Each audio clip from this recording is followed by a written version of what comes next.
And now to the Maui fires. Lawmakers and survivors were left disappointed after a congressional hearing in our nation's capital today. Gina Mangieri joining us now from Washington, D.C.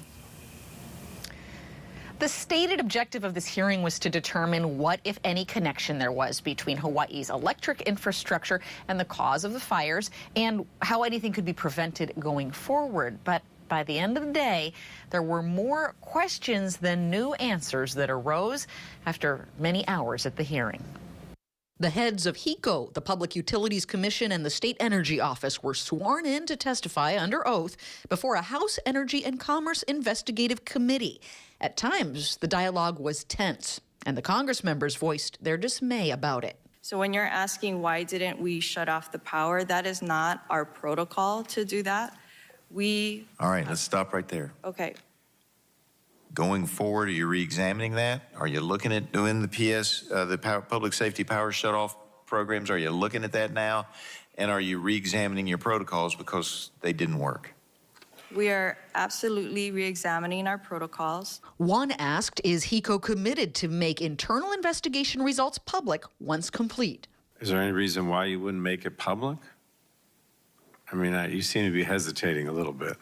I think it's just too early to speculate on what that is going to look like in the future. We're very focused on finding out what happened there to make sure that it never happens again. I pressed HECO afterward on this. Why not release the whole thing once you have it? I think it's still too early to even know what that form of that investigation is going to take. You will release the full results regardless of what form it takes? I think it is going to have to depend on what it looks like when it comes out, whether that's a written report or whether it's something that gets fed into the other investigations that are going on. Plaintiff attorneys taking on HECO and other defendants tell me they aim to get the full reports too. We can seek those reports through discovery and through appropriate legal channels. So what about the PUC's role in regulation? When asked what penalties, fines, and other enforcement tools the PUC can use to keep a non-compliant utility in check, the PUC chairman told Congress, there is a number of ways that we could make sure that the utility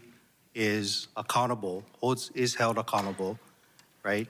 And it includes everything from conditions, right, all the way up to penalties.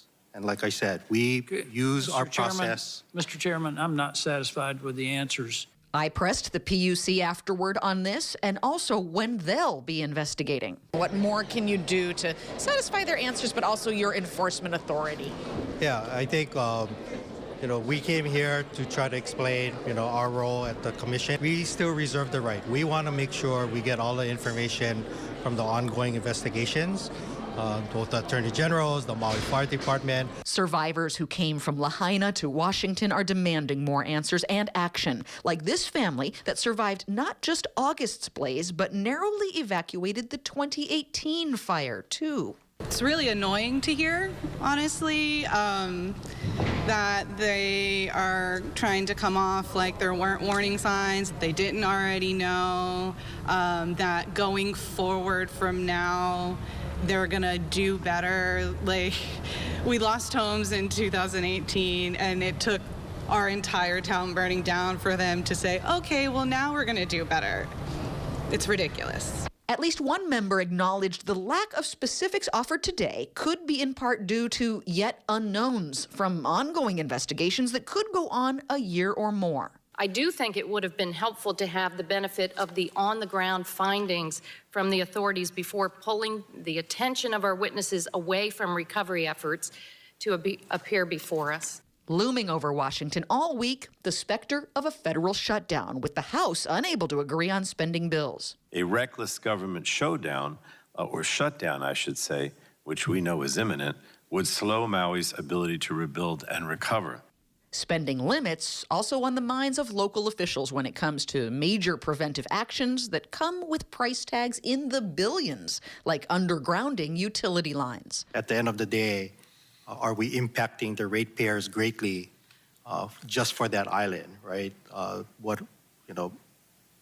We don't have like subsidizing of another island grid towards one. So at the end of the day, I get it, but sometimes the cost of doing nothing turns out to be prohibitive also. So this is not the end of this congressional inquiry. The panelists were told that they would receive questions from the members, more questions, within 10 business days, and that they will need to submit answers within another 10 business days from getting those. We'll continue to follow up. Reporting from Washington, D.C., Gina Mangieri, KHON2 News, working for Hawaii. Back to you.